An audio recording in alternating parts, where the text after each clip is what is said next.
샤론의 꽃 예수 모든 질병을 한이 없는 능력으로 고치사 고통하며 근심하는 저에게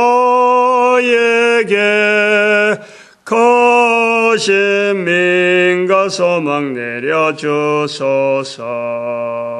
예수 샤론의 꽃 너의 마음의 사랑으로 피소서.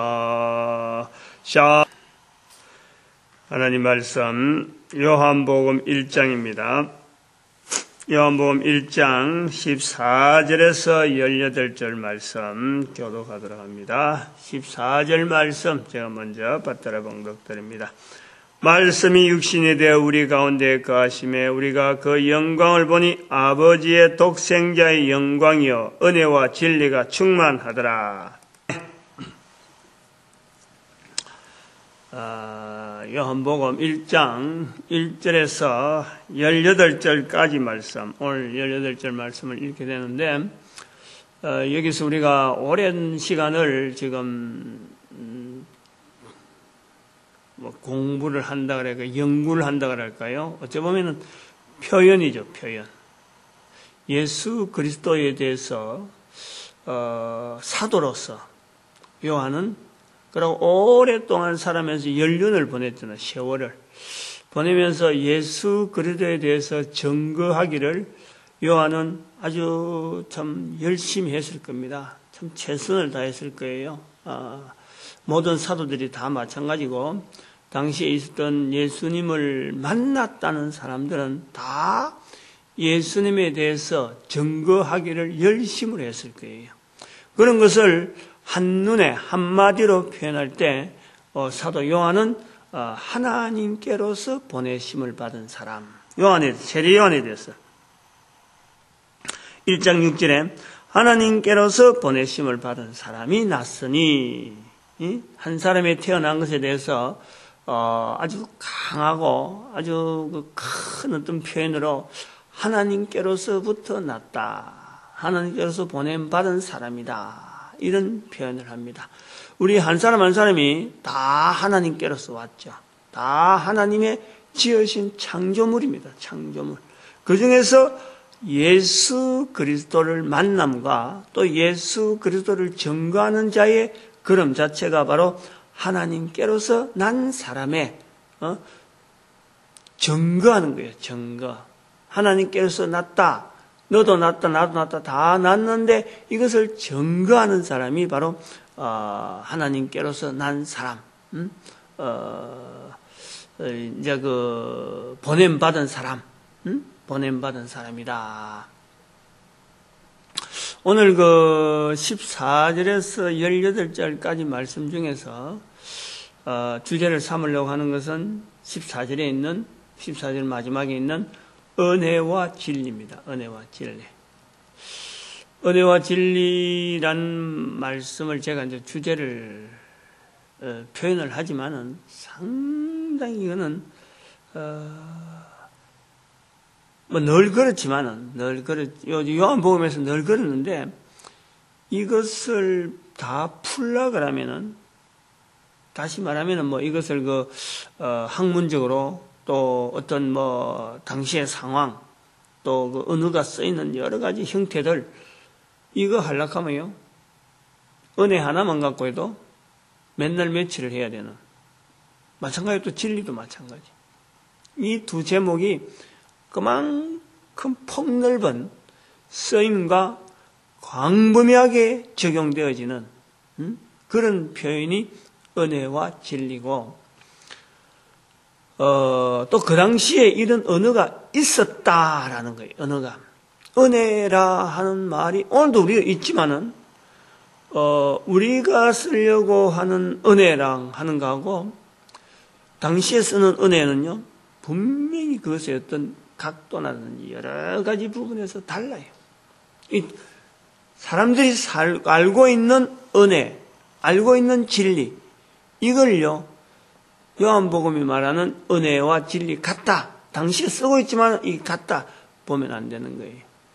다시 말하면 민중들 속에서, 삶 속에서 그 당시 사람들이 입고 먹는 모든 의식주 생활이나 공동생활, 사회생활하는 여러 가지 개념 속에서 있는 은혜와 진리, 또 철학자들이 헬라 철학자들, 헬라 사상에 넘어와서 입에서 붙어있는 이 언어를 그 속에 있는 개념적인 내용을 잡아와서 한 분야죠, 한 분야. 사람마다 그걸 다 알고 쓰는 건 아니니까 그 보편적인 언어를 끄집어서 예수 그리스도께서 바로 예수 그리스도를 증거하는 데에 은혜와 진리를 딱 모으는 거예요. 다시 말하면은 사도 요한이 예수 그리스도에 대해서 이야기할 때는 먼저 은혜를 그리고 진리 쪽으로 이 틀이 잡혀 있다는 거예요. 틀이. 여기 오늘 본문에도 나옵니다만 은혜라는 것은 뭐가 은혜냐? 16절에 보니까 우리가 다 그의 충만한 데서 받으니 은혜 위에 은혜라. 은혜는 진리하고 이렇게 두 가지를 우리가 이제 간단하게 설명하면 아주 간단한 부분으로 제가 접근하려고 합니다. 우리가 알아듣기 쉬운 방법으로 은혜는 인간편에서 은혜와 진리가 다 인간편에서 이걸 알아야 돼요. 사도 요한이 은혜와 진리를 쓸 때 대상은 지금 전능하신 하나님, 유대인으로서 가장 높은 자리 위에 두는 그 전능하신 하나님께서 인간 세상에 보낸 구세주로서 모든 사람에게 주라고 불려져야 될 그 예수 그리스도를 메시아로서 이 땅에 보냈다. 우주 만물보다 뛰어나고 어떤 사람들이 가지고 있는 사상이나 철학보다 더 뛰어난 지혜 위에 지혜에 있는 그 예수 그리스도 메시아, 그거를 사람들에게 설명하려고 하는 이 인간 대 하나님, 인간 대 하나님의 그 구도를요, 우리는 요한복음에서요 반드시 염두에 둬야 돼요. 염두에. 나는 철저한 인간이고 그리스도는 철저한 하나님이고, 요걸 완전히 이걸 좀 구분해서 인간 세상에 오셨지만은 그분을 절대 인간과 동일한 우리와 동일한 어떤 형태로서 또 동일한 객관화를 시켜서 이렇게 쉽게 말하는 이런 걸요 요한복음은 철저히 배제하죠. 철저히 배제. 그런 내용이 처음부터 있었죠. 그렇게 태초에 말씀이 계시니라. 근데 여기서 은혜와 진리라고 할 때 요한을 통해서 우리가 깨닫게 되어가지고 성령님을 통해서 조명을 받고자 하는 것은 뭐냐면은 은혜와 진리를 쓰는 사람 입장, 사람이라는 거예요. 사람의 입장에서 하나님에 대해서 생각할 때, 사람이 하나님에 대해서 생각할 때 쓰고자 하는 언어의 두 핵심적인 표현이 은혜와 진리다. 은혜와 진리다. 예수 그리스도를 증거하는, 예수 그리스도를 나타내는, 세례 요한도 예수 그리스도를 증거하러 하나님께로서 보냄받은 사람으로 나타내고 있고, 또 사도 요한도 바로 그런 틀을 가지고 하나님께로서 보냄받은 사람으로서 하나님을 증거하는 사람이라는, 그럴 때에 쓰려고 하는 그 대상되어지는 하나님에 대한 언어를 사람들에게 풀어갈 때에 두 가지 관을 딱 가지고 있는 거예요. 두 가지 그 어떤 언어의 관, 하나는 은혜의 통로, 하나는 진리의 통로를 가지고 이야기를 하는 거예요. 요걸 아셔야 돼요. 요걸 분명히 개념을 잡아야 돼요. 우리 사람들 중에서도 은혜라는 말 많이 쓰잖아요. 오늘 여기 본문에서 은혜 위에 은혜라 그러는데, 뭐 누구 이름, 우리 집에도 이제 이름을 이야기하려고 하니까 우리 집에 전도사님이 건 은혜, 지금 나이가 55인데 그 당시에 은혜 쓰기가 쉽지 않았어요. 그런데 은혜, 그것도 노인들이 은혜란 말을 모르니까 이걸 그 동사무소에 접속을 할 때 은혜라고 접속을 했어. 은혜 해자가 돼야 되는데 세금 할 때 은으로 세 종류 중에서 그거로 은으로 하고, 그 다음에는 내는 예절할 때 예, 그래 은례로 했다. 그동안 한참 하다가 금년에 나이 이제 55때는 전 60대는 이런 때에 금년에 그걸 바꿨어요. 은혜. 근데 지난주 토요일이죠. 지난주 토요일 날 일주일 됐나요? 일주일. 지난주에 우리 딸이 초대를 했는데 그 사우가 좀 혼자 지금 신앙생활 하는 아주 참 나름대로 착실하게 하려고 하면서 하는데 딸을 낳았는데 우리 딸이 이제 딸을 낳았는데 이름을 뭘 할 거냐 전에부터 그래 했는데 이름을 진리라고 짓겠다. 처음에 아직 애가 태어나기 전에 그 말을 할 때는 내가 속으로 이거 진리라는 것이 얼마나 무거운 이름인데 알고 짓나 모르고 짓나. 이제 그 집안이 어디 진리를 내용을 알고 뭐 아버지가 목사라든지 아버는 뭐 오랫동안 신앙생활을 해서 이 진리의 내용을 알고 이렇게 짓는가, 그게 아니란 말이죠. 근데 혼자서 참 나름대로 곧게 살려고 하는 그런 어떤 그것을 뭐 주변에서 참 평판이 그래 있는데 젊은데, 근데 진짜 진리로 지어가지고 내가 한번 지난 일주일 전에 그것을 은혜와 진리에 대한 그 이름에 대한 내용을 간단하게 이야기했어요. 간단하게. 길게는 못했어요. 제가 이 진리에 대한 또 생각을 많이 하는 사람 중에 한 사람이었기 때문에 굉장한 충격을 받았어요. 이 이름이 얼마나 귀한데 하는 그런데 그것이 이제 축복이죠. 그만큼 귀한 이름을 기어코 여러 사람 말들 중에서 그 이름을 탁 택하는 것은 하나님의 또 특별한 섭리가 있겠다라고 하는. 그러니까 은혜와 진리가 그 한 자리에 같이 있었어요. 그날 할머니로서 이제 태어나는 애가 신생아는 지금 침대 위에 있고, 그래 은혜와 진리가 그래 한 자리에 있었는데 사도 요한이 은혜와 진리를 쓸 때 우리가 쓴다 할 때에 은혜와 진리에 대한 우리의 자세를 우리 거로 만들어야 되니까 우리는 은혜와 진리를 어떻게 알아야 되느냐. 첫 번째 은혜는요, 은혜와 진리에 대한 생각에서 따로따로 하면 이거 참 시간이 굉장히 길어지니까 은혜와 진리는, 은혜는 하나님께서 인간에게 베풀어 주신 이 현상, 모든 만상, 모든 되어진 것, 이 수동적인 인간이 볼 때는 이미 다 갖춰져 있는 이 모든 환경을 하나님께로부터 왔다라고 인정하는 게 이게 은혜입니다. 은혜. 수동적인 거예요. 수동적인 거. 수동적이지만은 이미 주어진 것. 부모가 계셔서 내가 태어났다. 또 내가 태어났지만은 죽는다. 내가 태어나서 열심히 일한다. 다른 사람들이 다 하고 있는 이 모든 형편과 되어지는 모든 어떤 원리, 철학을 하는 사람들, 과학을 하는 사람들, 어떤 사상을 베푼 사람들, 이 모든 것에 대한 어떤 이 이치, 진리, 어떤 이치와 이 모든 되어지는 것에 내가 받아들이는 거예요. 하나님께로부터 왔다라는 것으로 받아들일 때 그게 바로 은혜인 거예요. 은혜. 근데 다른 사람들은 그렇게 보지를 않으면서 은혜란 말을 쓰는 거예요.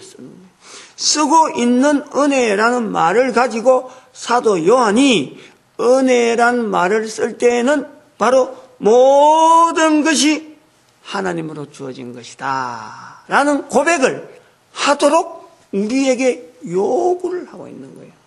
그런데 그 모든 것이 되어지는 것 중에서, 나를 향해서 되어진 모든 것 중에서 그 모든 것을 내가 고백할 때에 한 사람의 이름을 들미라. 한 사람의 이름을 거기다가 연결해라. 그로부터 주어졌다. 예수 그리스도로부터 주어졌다. 메시아로부터 주어졌다. 메시아로 인하여 우리가 만들어졌고, 이것이 1절부터 16절까지 계속해서 나오는 것이 태초에 말씀이 계시니라.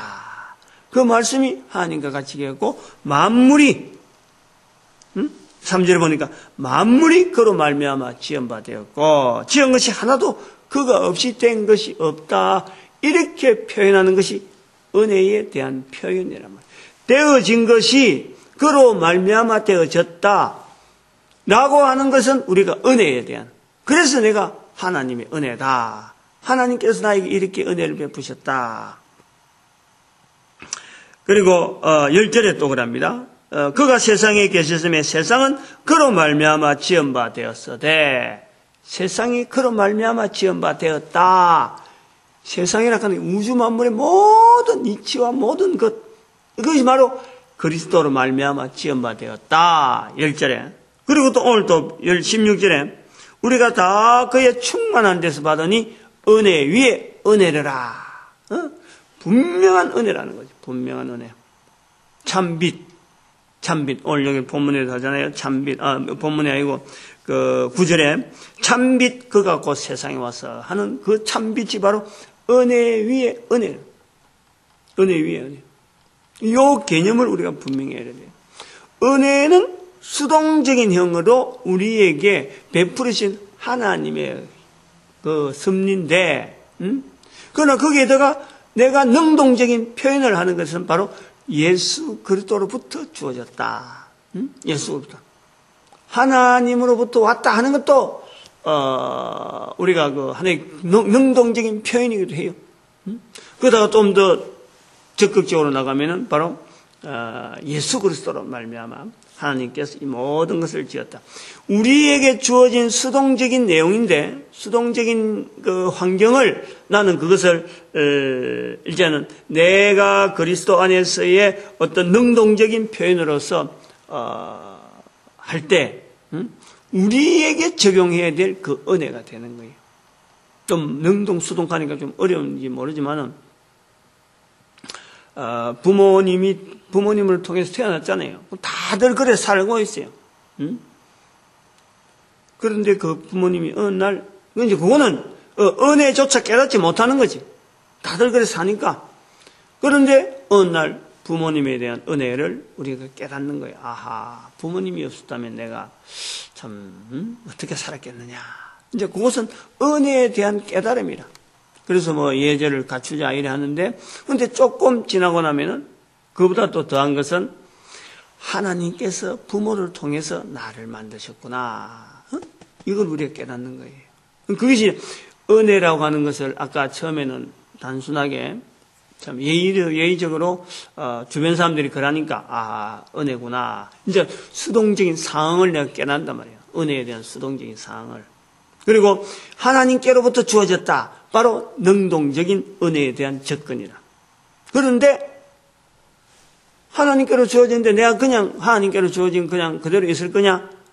여기에 바로 예수 그리스도를 말미암아 주어졌다 하는 능동을 해서 예수 그리스도를 전하는, 예수 그리스도를 나타내는 사도 요한의 표현을 우리는 보는 거죠. 예수 그리스도를 나타낸단 말이에요.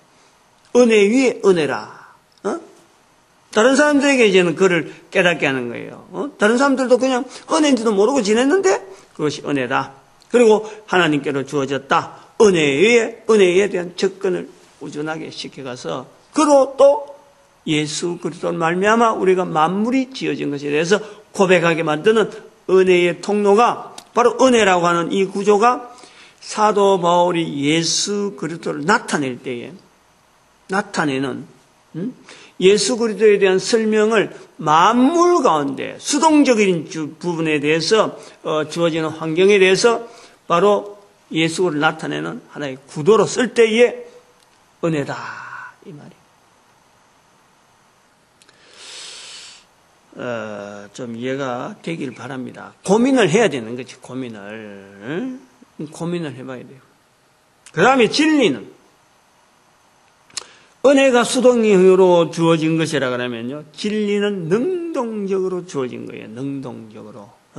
이거는 진리는 알려고 탐구려고 나아가려고 하는 이것을 요구를 하고 있어요. 요구를.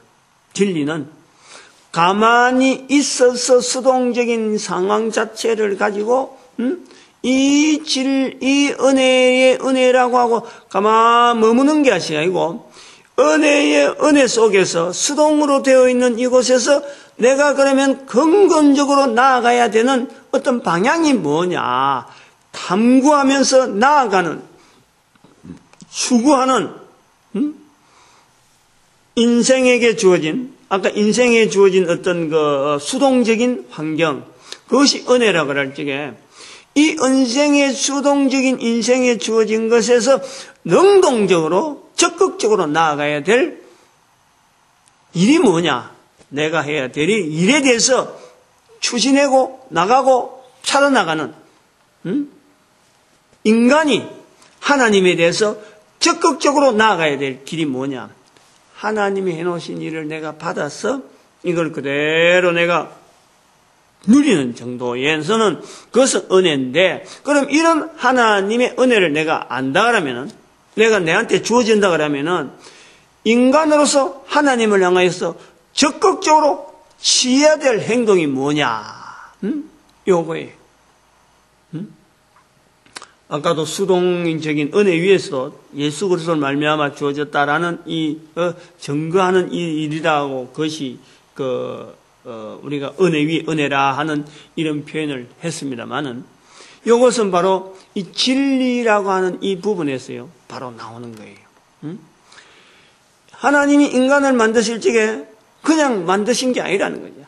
한 사람 한 사람 다 하나님은 귀하게 어마어마한 능력을 주셔서 얼마든지 사탄을 대항할 수 있는 그 성령님의 전으로서 우리 한 사람 한 사람을 귀하게 만든 거예요. 그 귀하다 하는 뭐 표현이 바로 생명이 있는 거예요. 생명. 우리에게 생명이 있다니까. 생명이 있는 동안에는 하나님의 주시는 그 고귀한 그 어떤 그 가치 그가 있다는 것이 생명이 있는 동안에. 그러면 그 생명이 있는 동안에 궁극적으로 만드신 분이 요구하는 것이 있다. 요구하는 것이. 인간에게 요구하는 것 있다. 그 요구하는 것이 뭐냐 하고 적극적으로 나아가는, 찾아서 나아가는. 그것이 바로 진리라고 하는, 진리.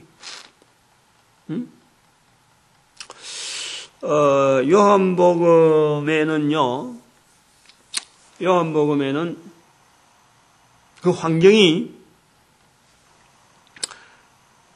늘 이거는 따라와야 돼요. 유대인의 그 AD 70년의 예루살렘의 멸망에 의한 영향에 의한 복음서라는 것을 우리가 반드시 염두해야 돼요.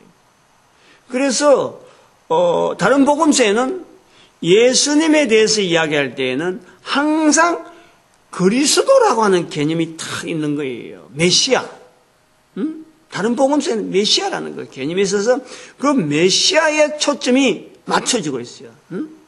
이스라엘 백성들과 그 기다리던 메시아. 그가 바로 유대인들에게 찔림을 당했다. 죽으셨다. 그래서 다시 살아셨다. 사도 바울도 바로 이 근거를 해가지고 복음을 계속 전했던 거죠. 그런데 유대인들이 지하로 딱 자리를 감춰버리고 표면 위에 로마 사회에 표면적으로 힘을 발휘하고 막 이러던 그런 사람들이 싹 내려앉아가고 사라졌을 적에 이제는 복음을 모든 사람들에게 막 그냥 외쳐야 되는데 유대인들에 대한 어떤 사상이나 이런 어떤 개념이 이제는 희거해졌거든. 사라졌거든. 옛날에는 유대인들이 그렇게 기다리던 저 메시아, 성경에 증거되어진 메시아를 우리가 지금 전한다 하는 그런 쪽으로 사도 바울도 그랬고 모든 사람들이 그랬는데 이제는 그게 안 된다. 그러면 헬라 사회라고 하는 헬라 철학의 가장 기둥되어지는 이끌어가는 소위 말하는 헬라 사회를 가장 어떤 중심적인 언어로서 이끌어가는 그 단어가 뭐냐면 그게 진리예요. 진리. 사람들이 많이 쓰는 말이란 말이야. 이 사도 바울이 이걸 붙잡는다는 거 아니야. 사람들이 다 진리 속에 거하길 바라고 진리를 탐구하고 어떻게 하면 진리를 통해서 우리가 이 사회를 진리적인 형태로 이끌어갈 건가 하는 사회의 그 어떤 통치의 어떤 개념도 진리에서 모든 사람들의 생각과 행동, 일반 민간인들의 그 모든 활동들이 이 생활이 진리 가운데 진리 속에서 거하기를 이 사람들이요 생각하고 말하고 어느 게 진리냐, 어떻게 생각하면 진리냐, 어떻게 말하는 것이 진리냐, 어떻게 행동하는 것이 진리냐. 진리라고 하는 이것은요 사회 전체가 바라는 하나의 아주 큰 목표적인 이 어떤 행동을 유발하는 아주 중요한 그 이슈가 진리란 말이야. 모든 사람들이 소위 말하면 이 사회성 속에서 대화를 하는 대화 속에서 사람들이 제일 먼저 추구하고 가치를 가지고 있는 게 진리라는 거예요. 진리. 오늘날 우리 사회 속에 말하면은 이것은 뭐냐면 경제입니다. 경제.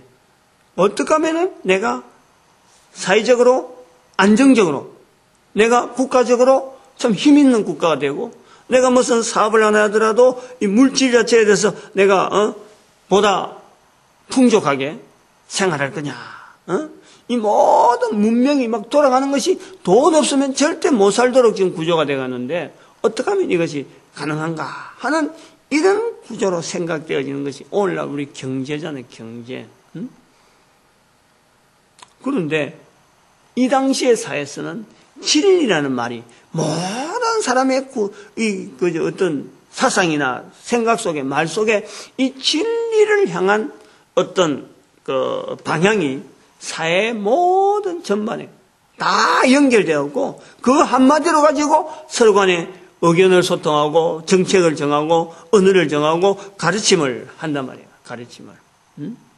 그래서 학교 같은데 진리 탐구, 그 초등학교 이런 데 가보면은 교문에 무슨 어떤 그 학교에 무슨 그 교훈인가 뭐 이래 적어놨는데 학교장의 교훈 이래갖고 적어놨는데 그게 뭐 초등학교 진리 이래 돼서 진리.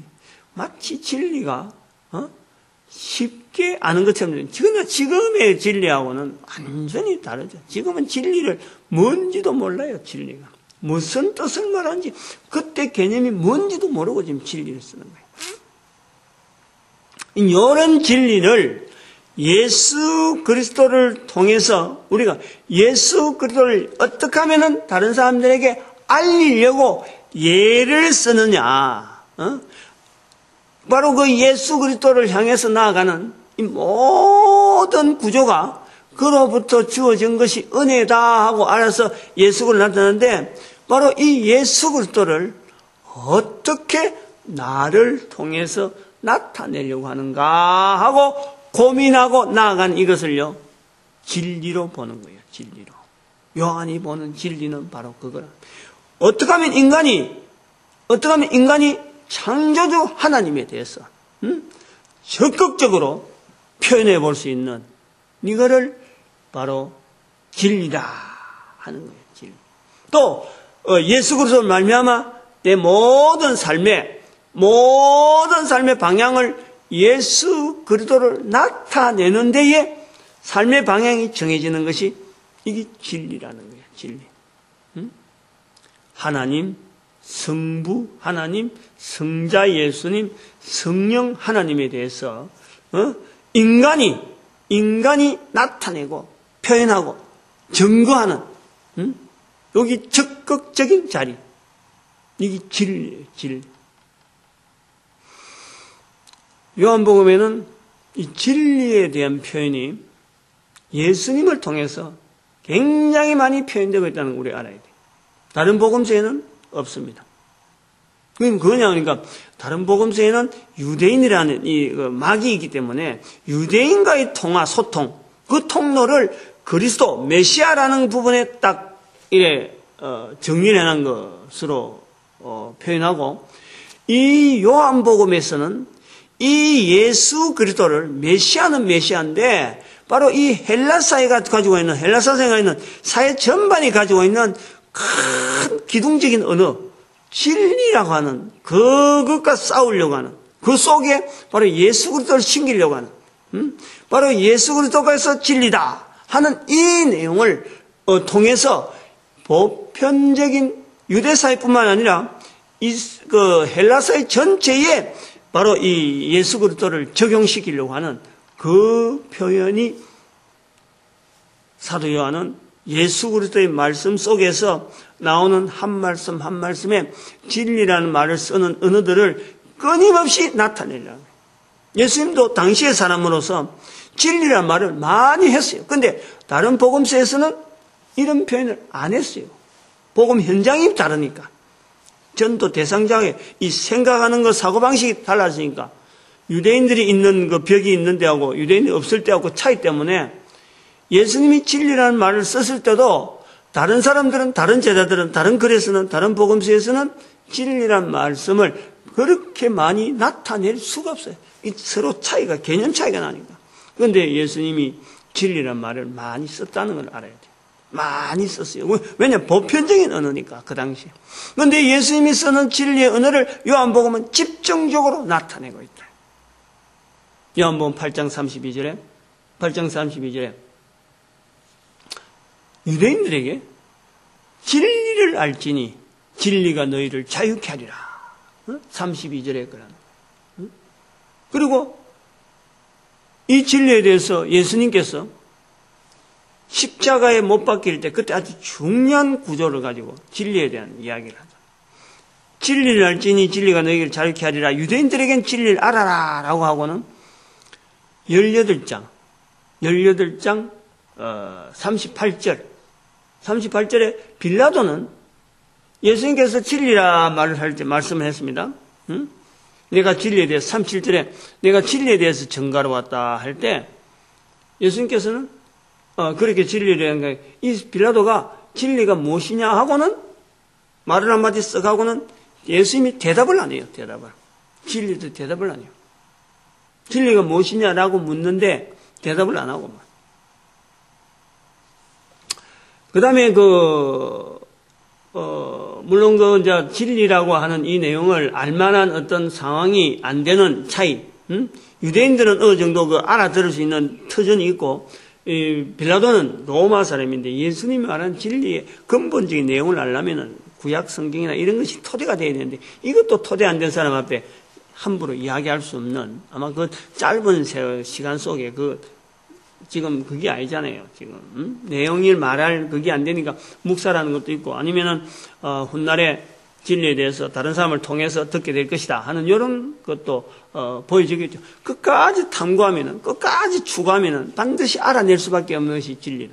그것이 바로 디모데전서 2장 4절에 하나님은 모든 사람이 구원을 받기를 바라며 구원을 얻기를 바라고 진리를 알기를 원한다. 모든 사람이 진리를 알기를 원하는 거예요. 진리는 사도 바울도 쓰는 거예요. 모든 사람이 진리를 알기를 원하는 거예요. 그 진리도 사도 바울도 어느 정도 예수 그리스도를 통해서 진리라는 구도를 통해서 이 인간이 지금 바른 진리를 탐구하는 것이 아니고 지금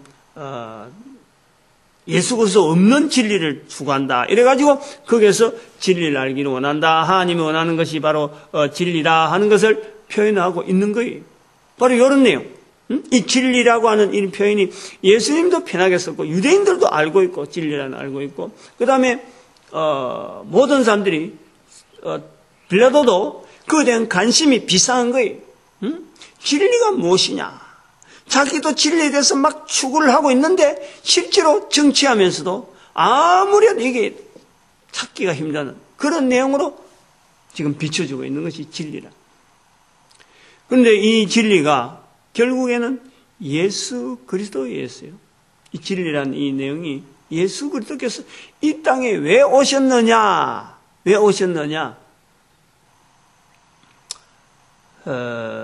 오늘 본문에도 쭉 나옵니다만은, 1장 1절에서 18절까지도 이게 나옵니다만은, 사람이 이 땅에 올 때, 아까도 제가 그랬어요. 이 땅에 올 때 하나님께로서 보내심을 받은 사람.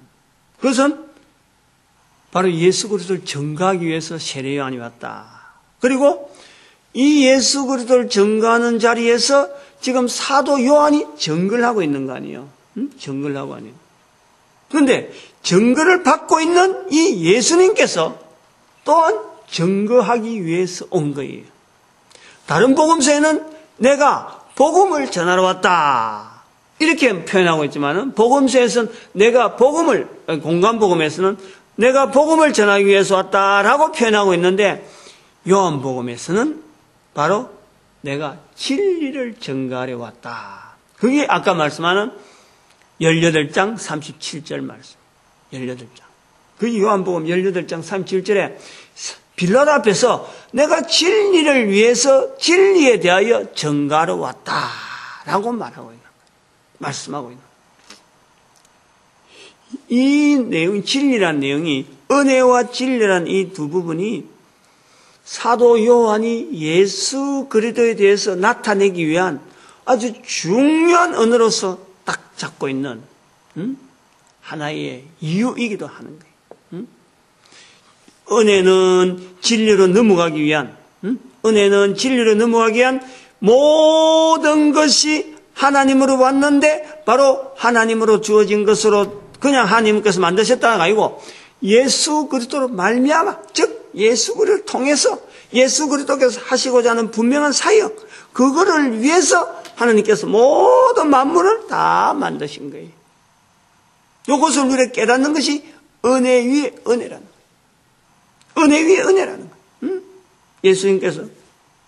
예수님께로 말미암아 주어졌다라는 이 말을 하는 것이 바로 이것을 깨닫고 말하는 것이 은혜 위에 은혜인데, 그 은혜 위에 은혜에 대해서 우리가 적극적으로 분명히 주어진 이 수동적인 상황에서 이제 능동적인 상황으로, 적극적인 상황으로 주어지는 것이 진리를 아는 일이에요. 진리를 전가하는 일이에요. 진리를 안다. 사도 바울은 진리를 아는데 이르기를 원한다. 진리라는 것은 알게 되어질 때는 이것이 나올 수밖에 없는 거예요. 나올 수밖에. 예수님도 바로 진리에 대하여 전가하려 하냐. 진리에 대하여. 그 진리라고 할 때 크게 세 가지 우리 인간이 반드시 염두에 될 진리로서 알아야 될 것 중에서 세 가지. 진리에 대해서 증거를 해야 되는 것은 알아야 되는 일인데 세 가지 이야기를 분명히 합니다. 이건 좀 시간이 가도 이건 분명히 알아야 돼요. 첫 번째, 성경이 말하면서 또 하나님께서 우리 인간들에게 요구하는 인간이 반드시 알아야 되는 진리 중에 하나는 첫 번째는 뭐냐니까 모든 인간은 어쨌든 간에 하나님이 만드셨다. 하나님이 만드셨다. 진리를 아는 거예요. 이걸 갖고 선포하는 거예요. 이걸 갖고 말해라. 서로 간에 말해라. 진리에 대해 증거하는 거예요. 그 다음에 두 번째는 모든 인간은 다 죄인이라는 거예요. 죄인이라는. 철저한 죄인. 이거는 창세기 설교를 좀 많이 들어야 돼요. 제가 창세기 설교를 다 해놨거든요. 그걸 들어야 돼요. 여러 편에서 나오는 창세기에 대한 여러 내용에서 아마 이것은 좀 많이 참고를 해야 돼요. 하나님 앞에 죄인이라. 그런데 세 번째는 이 죄인이 궁극적으로 죄 용서받는, 그리고 궁극적으로 죄 없는 환경에서 살아야 되는, 죄 없는 인간으로 오신, 죄 없는 인간으로 지원받은 이 인간이 바로 죄를 말미암아 죄 속에 살아가고 있는데, 그래서 진리를 모르는데 이 죄 없는 인간들의 생활을 가능하게 하는 환경이 있다. 그 환경으로 나가는 1, 2, 3 지원받았다, 죄인이다, 그 다음에 죄 용서라고 하는 이 자리에 우리에게 있는 인간이 궁극적으로 추구해야 될 진리라. 그리고 이것이 내한테 주어졌을 적에는 나는 말해야 돼. 우리가 죄인이다, 죄인이다, 죄인이다, 내가 죄인이다, 내가 죄인이다, 너도 죄인이다, 다 죄인이다 이야기를 해야 되고, 우리는 궁극적으로 하나님이 베풀어 주신 그 죄 용서를 누려야 된다 하는 것을 말해야 돼요. 진리는 능동적인. 진리는 적극적인. 진리는 알게 되면 반드시 말할 수밖에 없는, 능동이 나올 수밖에 없는 그런 것이 우리가 진리인 거예요. 진리를 내가 알았다. 뭔가 그 이치 속으로 분명히 깨달았다. 그 모든 진리 속에서 되어지는 상황 속에서 되어지는 이 자연 만물 가운데 되어지는 진리는 그건 은혜예요. 은혜. 주어진 일이니까. 은혜 속에서 하나의 자신들이 능동적인 행동을 하는 거고, 우리의 인간에게 주어지는 그 진리의 그 개념에서의 내용은 하나님께서 베푸신 아까 요 세 가지 내용을 내가 알고서 이 내용에 대해서 내가 적극적으로 나타내는 이런 진리를 나타내는 이것을 바로 예수님께서 내가 진리를 전가하러 왔다. 나타내기 위해서 왔다라고 하는 표현으로, 또 물론 진리를 나타내는 그 속에 하나님께서 할 수 있는 진리를 아까 그거는 인간이 하나님에 대한 내용으로 볼 때 예수님께서 하나님으로서 진리를 전가하는 그 또 하나의 내용은 또 달라요.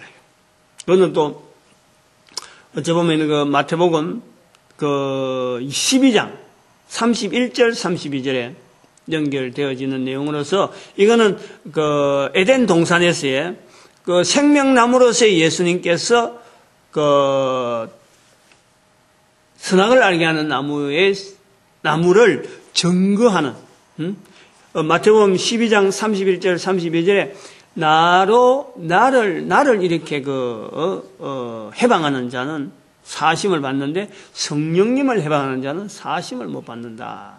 그건 바로 선악을 알게 한 나무의 실과를 따먹으면 하는 것 같은 거예요.